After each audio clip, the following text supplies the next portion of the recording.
Se nam z odhodi zdravnikov dogaja v zdravstvu kaos, kot pravi vodja poslanske skupine SDS-a in članica odbora za zdravstvo Jelka Godec, ki je naša gostja. Kaj na to in odhode zdravnikov iz javnega zdravstva pravi predsednica odbora za zdravstvo iz Gibanja Svoboda Tamara Kozlovič. A najprej poglejmo, kako odmevajo nove odpovedi. Luka Črne. Po odpovedih 3 od 5 ortopedov z oddelka za artroskopijo in športne poškodbe ortopedske klinike v ljubljanskem kliničnem centru zdravniki opozarjajo, da se uresničuje to, na kar so opozarjali ob sprejetju novele zakona o zdravstveni dejavnosti. Že od začetka, že mesece smo opozarjali na to, da novela zakona o zdravstveni dejavnosti je škodljiva in da bo prinesla razpad ključnih specialističnih dejavnosti. Vsak odhod dobrega ortopeda ali dobrega zdravnika je seveda v situaciji, ko imamo sicer pomanjkanje storitev, boleče za paciente. Meni tudi zastopnik pacientovih pravic, sploh potem, ko je dodaten udarec vlada zadala decembra z omejitvijo števila ortopedskih operacij pri koncesionarjih. Vsi ti učinki se pokažejo na daljši rok, tako da tudi, če bomo dobili 2-3 nove kirurge čez recimo 3 mesece, to pomeni, da je bilo v tem času odpovedano toliko in toliko operacij in vsaka odpoved pravzaprav je boleča za pacienta. Vlada vleče poteze, ki so za paciente škodljive, pravijo na Fidesu, a predsednika vlade Roberta Goloba odhodi, kot kaže, ne skrbijo. Vsak ima pravico, da se odloči, da bo delal, kjer želi. Konkretni 3 ortopedi, po mojih podatkih, so vsi imeli zasebne ordinacije, zasebna podjetja in so se odločili, da grejo na zasebno pot. S tem ni popolnoma nič narobe. Kljub temu, da se je decembra po odpovedi 1/3 oziroma 4 kirurgov z ljubljanskega oddelka za maksilofacialno in oralno kirurgijo odzval veliko bolj ostro. Meni je neverjetno, kako nekdo, čihar poklic je v resnici moralno najvišji, da prednost denarju pred vsem ostalim. Ob tem zdravniki opozarjajo, da odhodi ne pomenijo samo daljšanje čakalnih dob za paciente, ampak tudi škodo za študente, ki so s tem izgubili mentorje in bomo zato še težje prišli do novih specialistov. Ko študij medicine 6-letni, specializacija 5 do 6 let, potem seveda ne dobiš, mlad specialist mora tudi pridobivati ravno pod mentorstvom izkušenih zdravnikov, izkušnje, da pride do takih vrhunskih rezultatov in spretnosti. Meni je pa pomembno to, da je vodstvo UKC Ljubljana zelo jasno zagotovilo, da zaradi teh odhodov med zasebnike ne bo nobenega problema pri zagotavljanju obstoječega programa ortopedije na UKC-ju v Ljubljani. In verjamem vodstvo je že večkrat dokazalo, da je zelo sposobno pri opravljanju svojih nalog, tako da nisem zaskrbljen. A kako bodo to storili, danes nismo izvedeli. Iz ljubljanskega UKC-ja nam namreč na naša vprašanja, kako bodo zagotovili nemoteno izvajanje programa, kaj bo s pacienti in kaj se bo zgodilo s čakalnimi dobami, niso odgovorili. Pozno popoldan so nam poslali le, da odhod 3 ortopedov obžalujejo, vendar pa delo poteka in bo potekalo naprej nemoteno. Gospa Godec, zakaj ste vi ob novici, da iz UKC Ljubljana odhajajo 3 ortopedi, zapisali čisti kaos? Glejte, tudi 30 dni do specialista sem napisala, zato ker ta vlada je na začetku povedala, da je njena prioriteta zdravstvo, ureditev zdravstva, torej urediti zdravstvo dostopno vsem in da bo 30 dni do specialista. Najprej so za to svojo nesposobnost okrivili zavarovalnice, ukinali oziroma preoblikovali dopolnilno zavarovanje v obvezno zavarovanje, čež da so zavarovalnice imajo visoke dobičke. Danes vidimo, da ima pa ZZZS zaradi tega izgubo. Iz 240 milijonov smo zdaj prišli že na 600 milijonov, dajemo ZZZS-ju. In ko to ni uspelo, torej pacienti niso zato nič bolje oskrbljeni, so začeli načrtno kazati s prstom na zdravnike, češ da so zdravniki krivi, da se v zdravstvu ne da nič narediti. Sam premijer jim jih je imenoval paraziti, dvoživke, imamo stavko zdravnikov, ki že traja leto dni, oziroma več kot leto dni. In nekako načrtno naredili zdravnike za razredne sovražnike, ker so vedeli, da bodo sprejeli zakon o zdravstveni dejavnosti in vedeli so, da bo po tem zakonu prišlo do velikih odhodov oziroma veliko odhodov zdravnikov, specialistov. To niso kar neki, ampak so specialisti in slišali smo v prispevku, da gre za to, da bodo ostali pacienti na hladnem, če tako rečem, da tudi študenti, da bodo imeli mentorstva in ne bo jih imel kdo učiti. In gre v bistvu za en velik nered v javnem zdravstvu in veliko privatizacijo v Sloveniji zdravstva. In sam naj še tole dodam, no, tukaj. Premijer je dejal, da je čisto eno, kje, oziroma naj zbirajo, kje delajo.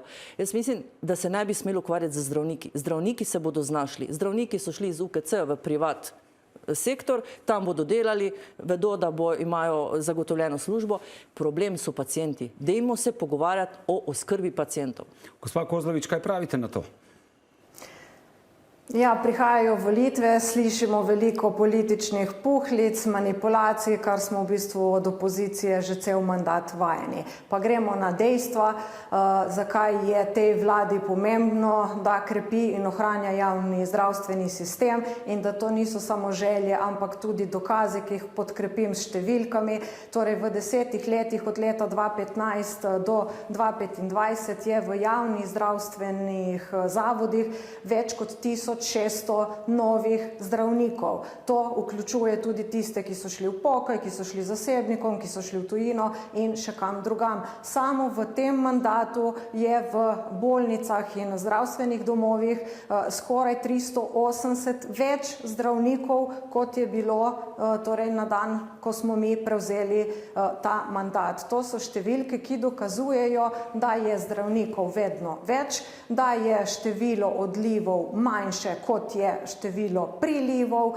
In če govorimo o samem UKC-ju, treba se je zavedati, da UKC ima več kot 8500 zaposlenih, od tega je več kot 1500 zdravnikov in tudi UKC ima samo v tem letu v primerjavi s prejšnjim za več kot 60 novih zdravnikov.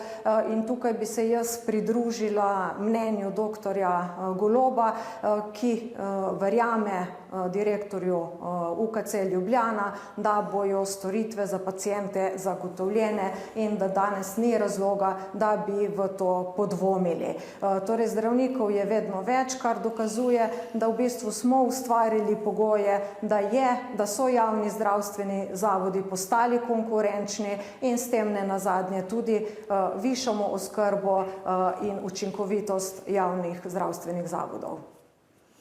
Glejte, ne gre za nobene predvolilne puhlice. To, kar se dogaja, je v realnem svetu. In kje živi koalicija, ne vem. Glejte, jaz samo čakam še izjavo kolegice Kozlovič, da bo rekla, da je v javnem zdravstvu preveč zdravnikov. In naj gredo pač v zasebni sektor. Ni kar nekdo odšel iz UKC-ja. Odšli so strokovnjaki z večletnimi izkušnjami, strokovnjaki, ki učijo mlade zdravnike in ne morete reči, da je to kar nekdo in naj gre. Kako se krepi javno zdravstvo? Če iz javnega zdravstva odhajajo zdravniki v privatni sektor, torej, če imaš ti 100 zdravnikov, odide jih 60 ali pa bom rekla, da ne bom pretiravala 30, to ni krepitev. To ni krepitev javnega zdravstva, to ni krepitev maksilofacialne oddelka, to ni krepitev ortopedskega oddelka. To je slabšanje, to je v bistvu slabša oskrba pacientov. Vi dobro veste in v decembru ste tudi koncesionarjem omejili delo na ortopedskih oddelkih. Torej, koncesionarji spadajo v javni sektor. Torej, to ni krepitev, kolegica Kozlovič. Pravim še enkrat, samo čakam še izjavo, da je v javnem zdravstvenem sistemu preveč zdravnikov. Potem pa mi povejte, zakaj je vedno več neopredeljenih bolnikov oziroma bolnikov, ki imajo neopredeljenega zdravnika. Ne odkimavati. Statistike vam to dobro kažejo. Zakaj so vedno više oziroma daljše čakalne dobe? Tudi na ortopediji se vam je sam prispevek pokazal. Torej, ne mi govoriti, da gre za krepitev, ampak gre za slabitev. Ja, kar govorite. Glejte, spet manipulacije in še dodaten dokaz, da me žal kolegica Godec ni poslušala. Torej v zdravstvu, kot v vseh javnih sistemih in v družbi, v gospodarstvu je nekaj normalnega, da ljudje tudi menjajo službe. To je življenjski pojav in v bistvu zdravstveni sistem že vsako leto, že desetletje, odkar obstaja, prihajajo in zapuščajo različni zaposleni, tudi zdravniki. jasno, kolegica Godec, od mene nikoli ne boste slišali, da je zdravnikov preveč, ker absolutno ne trdim tega in nihče v koaliciji, še najmanj pa v Svobodi, tega nikoli ne rekel. Absolutno, vsak odhod zdravnikov ga seveda obžalujemo, si ga ne želimo, želimo si, da bi odhodov bilo čim manj in prihodov čim več, predvsem v sekundar, terciar, pa seveda primarij pri družinski medicini. Tako da absolutno to ne drži, da je zdravnikov preveč, ampak sem jasno s temi številkami pokazala. Samo v tem mandatu je več kot 380 novih zdravnikov v sistemu, v javnih zdravstvenih zavodih. Pomeni, da nekaj dobrega delamo. Zdaj, vse ostalo, kar pravite, jaz razumem, so volitve, vi morate ustvarjati kaos, da boste potem postali vi, se prikazali kot rešitelji. Jaz mislim, da je to predvsem neodgovorna politika. Jaz mislim, da državljani rabijo politike, ki jih pomirjajo, ki jih spodbujajo, ki so racionalno kritični, ki predlagajo rešitve. Jaz z vaše strani tudi tokrat, kot že velikokrat prej, nisem slišala enega predloga, na kakšen način nekaj izboljšati. Mi se trudimo ustvarjati boljše delovne pogoje v javnih zdravstveni mreži in v javnih zdravstvenih zavodih, zato da bojo obstoječi zaposleni ostajali in da ustvarimo še boljše okolje za prihod novih zdravnikov.